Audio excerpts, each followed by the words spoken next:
Hi, everyone. We'll get started in just a minute. I think we have about 30 seconds left.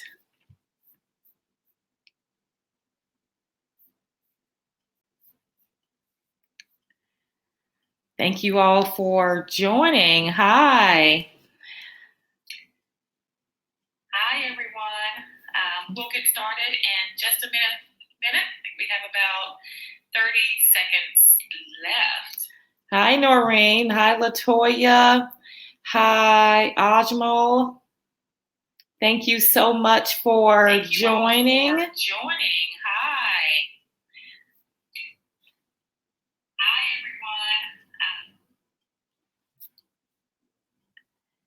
everyone. Hi, Tigis, my friend from California. Thank you for joining. Raheem, Jay, how are you? Thank you for joining. We've got Boston, California. Where's everybody else from tonight? Hi, Paulette, Gabriel, Brian. Hi, long time no talk to. Good to see you. Hello, my friend Zakia. I was just watching your live right before I jumped on. Johanna, hello. Latrin, hello. Prince, my friend from way back when, 13, 14 years old. Sam, how are you? Jennifer, Latoya, Derek. Hi. We got North Carolina in the house, Louisiana. Chavez Bowman, are we related? Canada. Jersey, hey Vanessa, Phil, Tommy, Lavetta, Jennifer, hello. We got people from DC, Las Vegas, Charlotte, here in New York, Florida, checking in. Thank you all so much for joining. I've got to tell you, tonight's going to be kind of rough. It's rough for me to even do this tonight. As you know, last week had to cancel due to technical issues, and was so excited to be able, hi Stephanie, Justin, to join back. But as you know, last week I was planning on talking about the overcoming the imposter syndrome, and we're going to touch on that. But I want to take tonight's session to really pay tribute to the life and legacy of Kobe Bryant, someone that I feel like has been in my life for half of my life. We were born 2 days apart, same year. And I remember, him making the announcement that he was going to the NBA when we had just graduated from high school, and following his career over the course of the next 20 years. Thanks to social media, I was able to feel very intimately involved in his family, following his wife and him, and just getting to know the kids through social media. And I felt like I knew Gigi just by watching all of the videos and pictures that her parents would post of her. It's a very lovely lady. And just really sending my condolences to the remaining 7 victims of the helicopter crash.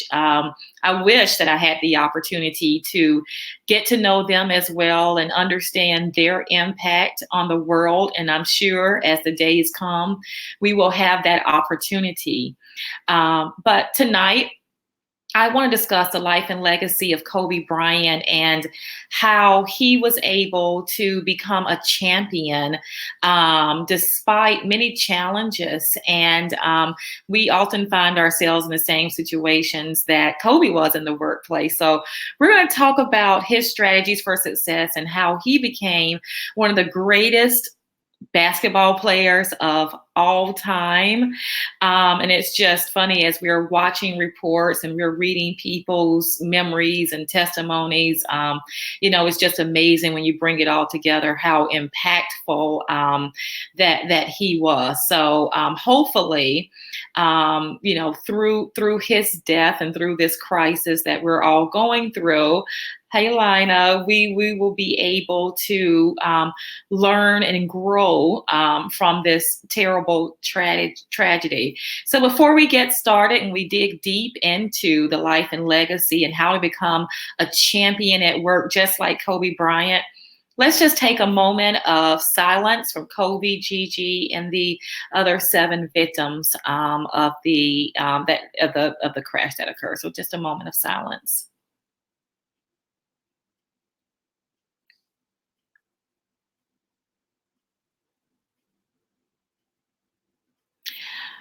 All right. Thank you so much for indulging me there. This is, like I said, a very rough night. It's still so fresh. It's like an open wound, but they say the best way to get over grief and hardship is to talk about it with family and friends. So I'm glad that you all are here with me. So let's jump in. So Kobe Bryant went to this after graduation, decided not to go to college and to go straight to the NBA, making him at 17 years old when he made that announcement, making him the youngest player ever to go to the NBA. So let's think about that and put it in context of some of the experiences that we have had. There have been times where we have taken on job opportunities or have gone for job opportunities knowing that perhaps we would be the first. Now, what do I mean by the first? So Kobe was the first, the youngest player in the NBA. I have had opportunities, especially when I made it to leadership positions within organizations, to be the first, whether it was the first African American or whether it was the first woman. And I was able to have leadership opportunities too at a very young age. So just like Kobe, sometimes I was the youngest to get certain roles within organizations. But when that happens, when you are sometimes the first or the only, you tend to suffer from what's called the imposter syndrome. How many of you have ever heard of the imposter syndrome? Let me see. Hi from Bronx, New Jersey. How many of you have ever heard of the imposter syndrome and what is it? Well, essentially, the imposter syndrome is when you have been given an opportunity. This is how it relates to work. When you've been given an opportunity, but somehow you think in the back of your head that somehow you don't deserve to be there. Like somehow you are an imposter. Maybe you think you don't have the credentials to be there. You think that somehow you're going to be found out. They've made some kind of mistake for why you were chosen for that particular position. And essentially, with the imposter syndrome, that actually kind of messes with your psychological safety at work. Because again, you feel like, well, I'm going to be found out because I don't think I deserve to be here. I don't know why I'm here. I feel like I'm an imposter. I feel like I won't have a sense of belonging and inclusion because of that. And again, it plays with your psychological safety, and you oftentimes feel as if you're not working to your optimum ability because you feel like for some reason you stand out. And I'm sure that Kobe, when he entered the NBA, and here he was with all of these, giants, great athletes, Shaq and others, and here he is, just this young guy that has made this decision to skip college and go to the NBA. So I'm sure when he got there, he suffered from a little bit of imposter syndrome. But he did not let that hold him back from being the greatest, from being valuable on that team. And as we know, that resulted in 5 national championships, that resulted in him, I think, being inducted into the NBA Hall of Fame this year. So it's led to such wonderful achievements, his ability to overcome the imposter syndrome. So, what we want to do is talk about tonight how you, facing that same situation, can overcome being an imposter at work, or feeling as if, because usually you're not, you just feel as if you're an imposter because there's something that you think, some reason that you think that you don't deserve to be there, or you may think that others may think that you don't deserve to be there. And I've been in that situation too, where someone has actually told me, oh, you've got this leadership position in this Fortune 500 company because they, have these diversity initiatives in place, and they just needed a person of color in a leadership position. So that too contributed to me having the imposter syndrome, because I thought, well, everybody else thinks the same thing. Everybody else thinks that I don't deserve to be here. But eventually I overcame it. I'm sure that you've had the opportunity to do too. And as I said, Kobe Bryant definitely, had the opportunity to demonstrate that he was no imposter. He was there to bring value to the Lakers organization. So let's talk about one of the first things that you can do to overcome the imposter syndrome, or feeling like you're an imposter, is to understand the value that you bring to the organization. And I always have given this recommendation to both leaders, hiring managers, and those that are that have a new job or a new role in the organization. Most of the time it goes like this. You see a job posting, you look at the qualifications, the job description, and you think, oh, wow, I think I'm qualified for that, or I think I have the potential in that role. You apply for it, you talk to a recruiter, you're brought in for an interview, and oftentimes you only spend maybe 1 or 2 hours with your hiring manager, your new boss. Right. And maybe you come back, you meet with some people, but essentially, you get the job from the recruiter, usually saying, hey, you're hired for the job. You're all excited. And but like I said, when you get there, you start to think, you're like, oh my gosh, I've gotten this job, but do I belong here? Right. Because a lot of times we don't understand throughout that interview process, what was it about me that you thought would bring value to the organization? What, differentiated me from the other candidates, right?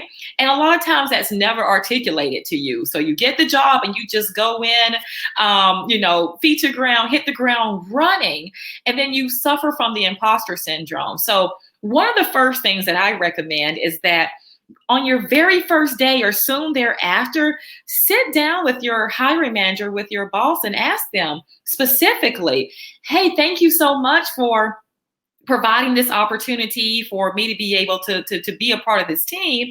But I want to know, what was it specifically about me and my qualifications and my background that you thought would make a great addition to this team? What is it specifically that you're really going to be relying on me for? Where do you really want me to contribute my expertise? And that helps you to understand the value that you bring, and also helps you to really, really, really overcome being an imposter and understanding your specific role in the organization. And for leaders out there, again, if you're a hiring manager, if you're a leader of people, I recommend, if someone doesn't ask you that you sit down with that new employee and have that same conversation. Thanks for joining the team. And this is what I expect. This is the value. This is what was so impressive about you during the interview process. This is what distinguished you from other candidates. And this is what I'm looking for you to contribute to the team. And, if you're working on something and you want that person to help you, go to them and say, hey, I thought you would be great for this because you're so good at XYZ. It gives them, again, the opportunity to overcome the imposter syndrome. And it also helps them to immediately feel a sense of belonging and inclusion in that organization, which is what all organizations are striving for now, right? We don't just want representation, a diverse representation, but we want that underrepresentation that we've been invited to the workplace to feel that sense of belonging and inclusion. So it's really two-pronged if you really, really think about it. The next thing that I want to talk about when we're thinking about overcoming the imposter syndrome is finding common traits with your teammates. So again, Kobe, he gets on this team. He's playing with some of the greatest giants, all-stars on this team. And as we know, that he wasn't maybe necessarily as embraced as he probably wished that he could have been once he joined the team. But the key for him, and what we've heard from tributes from the people that he had the opportunity to play with, is that essentially they really respected his work ethic and what he brought to the basketball court. So let's bring that off the court and into the workplace, right? So finding, commonality with your teammates, with your peers, with the organization, and understanding a shared purpose with your teammates can go so far in actually overcoming. Sometimes organizations, they have their values and their mission statement, but I got to admit, as a leadership development person, we don't always do a great job as organizations and as leaders in really honing in and articulating and emphasizing the values and that shared purpose. Sometimes we got to take that into our own hands and understand that sometimes we have, so many things in common, and we have a shared purpose in that organization. Every organization should have a shared purpose, and bringing that purpose together, finding commonalities with your teammates is key. I think sometimes we focus too much on our differences in organization, but let's focus on what we have in common and leverage that as well as our differences, because as we know, diversity of thought is a great business case. But let's really focus on what we have in common. And when Kobe was able to say, look, I am just as passionate as you are about the game of basketball. I'm going to work just as hard as you have, and maybe even work a little harder, right? He was able then to gain the respect that he needed from his teammates to become that ultimate player. The next thing that I have here is, let's see. Sometimes you got to do a little humble bragging when you're in organizations to overcome the imposter syndrome. And sometimes you just got to sit back and reflect. Let's say you've been in the organization for, 6 months. You've been there for a year. It's okay to just sit back and reflect on the value that you have brought, the things that you have learned, how your expertise has moved the organization forward to success and to reaching their goals. As we know, Kobe Bryant, some people would say on the court, maybe had a little bit of an ego, but I think it's okay to have a little bit of an ego at work. I think it's okay to let people know, hey, this is what I'm good at. Right? And this is how I've contributed to the success of the organization. And when you take a minute to sit back and really reflect on your contributions, and you really reflect on how your expertise has helped the organization to move forward, guess what? You're no longer feeling like an imposter. You feel like you are a piece of the puzzle that has been able to bring the organization forward to success. You're no longer an imposter. I'm good at what I do, and I have been able to demonstrate it. As Beyonce says, one of my favorite lyrics from her song, some call it arrogance, I call it confidence. So your third tip Your third hack to overcoming the imposter syndrome is, you know what? Do a little humble bragging. It's okay. Just don't do too much, right? Don't become the jerk at work. And so before I go into the final step, let me check in to see what you guys are saying. Unfortunately, on my platform, I've got to look at two different things. I can't see it in real time. So I love that, Ronald. Harmonizing with the team is valuable. And yes, our differences are our strength. And thank you, Shar. Reflection is key. Having a loyal and honest conversation about yourself for yourself, right? So thank you all again for joining and contributing your thoughts. Ego can be higher for the benefit of the team as well. That's right. That's right. And yes, Natalie, practice humble bragging. It is nothing wrong with that. All right. So my final tip in overcoming the imposter syndrome is learning from your mistakes. Okay. As we all know, Kobe was, as some people say, have said, as I've read articles, that he was a flawed man, and many of us are. And oftentimes, when we are put into leadership positions or positions of influence and positions of power, oftentimes, we jump in it too fast and we make bad choices and we make bad decisions. And sometimes we improperly use our influence and our authority. But you can overcome that as well, as Kobe was able to do. And one of the first things that he did was to acknowledge that perhaps he had made a bad choice, or acknowledge how his behavior or conduct may have affected those that were affected. And that takes a long way. We see so many leaders that have made bad choices and they never own up to it. They never apologize. They never acknowledge how their behavior, how their choices, how their conduct has impacted the recipients of that. And so, yes, one thing, acknowledgement, listening to people and learning from your mistakes and not doing it again. Again, in leadership positions and those positions of power, there will be times where we've made bad choices. There will be times where you've offended someone.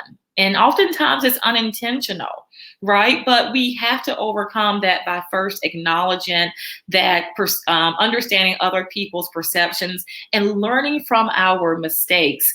I think about how Kobe became through, because of the love he had from his daughters, and especially of Gigi and her love of basketball, how he used that to be an advocate and a supporter for women's basketball. And I hope that his advocacy and support will continue, that many of his former teammates, many of those that are currently playing, will have a more focused on women in sports and carry that legacy for him. And if you hear him talk, over the 20 years since he entered the NBA and into retirement, you hear so many of you hear him become more and more thoughtful. You hear him, that ego go down just a little bit. You see him developing into that leadership position, really big leadership role when he left the team, and then transition to this next phase of his life into, really being, that father, the husband, the coach of his little girls' basketball team. And, and he may have felt as an imposter as he went into that second phase of his life, or that next phase of his life. We too will transition. We will go through transformation. We will go through transitions in our lives. And it's very important that we continue to grow. It's very important that we continue to upskill ourselves. It's important that we learn from our mistakes from one phase of our lives and be better in the next part of our lives. And that's exactly what Kobe was able to do. And I hope that we all can be just as great as he was as he made his transition, right? We can overcome the imposter syndrome in the middle, many phases of our both professional and personal lives, just like he did. There's so many lessons to learn from him. So just going back to your comments before we close, I try to keep it at 30 minutes, and we're almost there, believe it or not. But going back to your comments, Pearl says honesty is powerful, right? And some leaders think honesty makes them look weak. Yes, as we all know, and what we're starting to learn more and more is that vulnerability in a leadership position will get you so far. Employees need to understand that you're human too, just like they are, that you make mistakes just like they do. So vulnerability is, one of the keys to success. And I definitely saw Kobe be more and more vulnerable, especially when he transitioned to that phase outside of the NBA, right? Right. Tony says, hey, Tony, if we don't learn from the mistakes, we are doomed to repeat. Absolutely. And you also said transparency will build trust. It's okay to say, I'm not the smartest person in this room. It's okay to say, hey, I need your help, right? If you hear me speak, I always talk about a story of a CEO that I had at a manufacturing plant. And, as you know, manufacturing hasn't been doing too well. And, we were set to perhaps do layoffs, but instead of going behind the employees' backs and figuring out the layoffs, he made the decision to be vulnerable and go to the employees and say, hey, look, this is what's on the horizon. And, the board is asking for, layoffs and for cost cutting savings measures. And I want your help with that. So he was vulnerable, he was transparent, and he involved his employees. And the employees came back with some cost saving ideas that were just phenomenal. And they were so good that not only did they avoid the layoffs, but they actually brought themselves out of the red into the black and had a profitable year. And that was all from being transparent, vulnerable, and involving in employees, right? So again, lots of lessons to be learned there.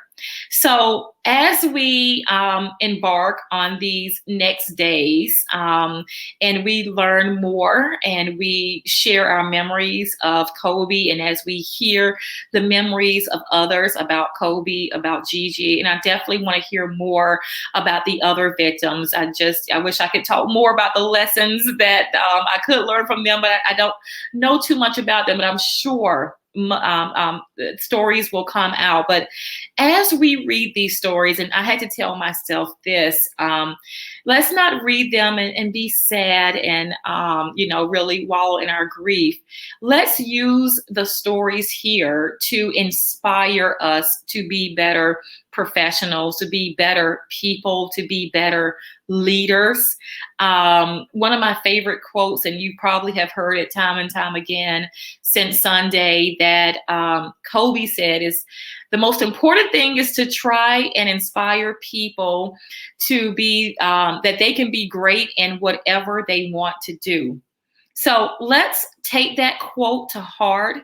Let's let Kobe's legacy live on through that quote. And let's just try to come out of this situation, this very, very, very tough situation, as better people. So thank you all for joining tonight. Shandy, thank you so much for joining. Brenda, I see you. Pearl, thank you for continuing to share. I hope to see you back here next Tuesday. Don't know the topic yet, but I'll share as soon as I do.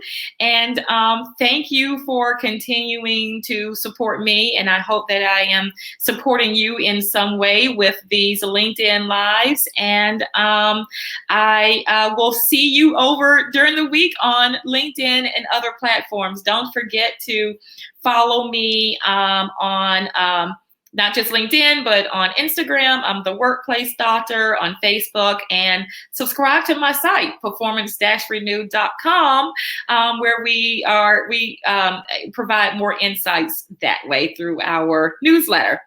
Thanks so much. Thanks, everybody. I appreciate you joining, and have a great evening.